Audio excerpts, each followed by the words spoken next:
గత 10 సంవత్సరాలు తెలంగాణ ఆగమైపోయిన సంగతి అందరికీ తెలుసు. మరి రేవంత్ రెడ్డి గారి నాయకత్వంలో కాంగ్రెస్ అధికారంలోకి వచ్చింది. 6 గ్యారంటీ స్కీమ్లతో పాటు 2 లక్షల రుణమాఫీతో పాటు మరి మంచి సంక్షేమ కార్యక్రమాలు పేదలకు అందించాలని అమ్మవారిని కోరడమైనది. ఈ రాష్ట్ర ముఖ్యమంత్రికి అమ్మవారి ఆశీస్సులు ఉండాలి. అట్లనే ఎవరైతే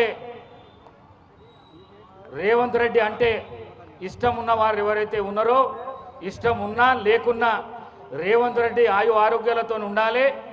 వాళ్ళు ఇచ్చిన వాగ్దానాలన్నీ మనకు అందాలి అనే ఆలోచన మనకు రావాలి. మీరు మొక్కేటప్పుడు కూడా అమ్మవారిని ఒకటే మొక్కాలి.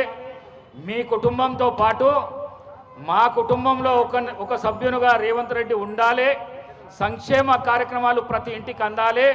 ప్రతి పేదవానికి కాంగ్రెస్ సంక్షేమ కార్యక్రమాలు అందాలని చెప్పేసి మీరు కూడా అమ్మవారికి మొక్కాలని చెప్పేసి మీ అందరితో కోరుకుంటూ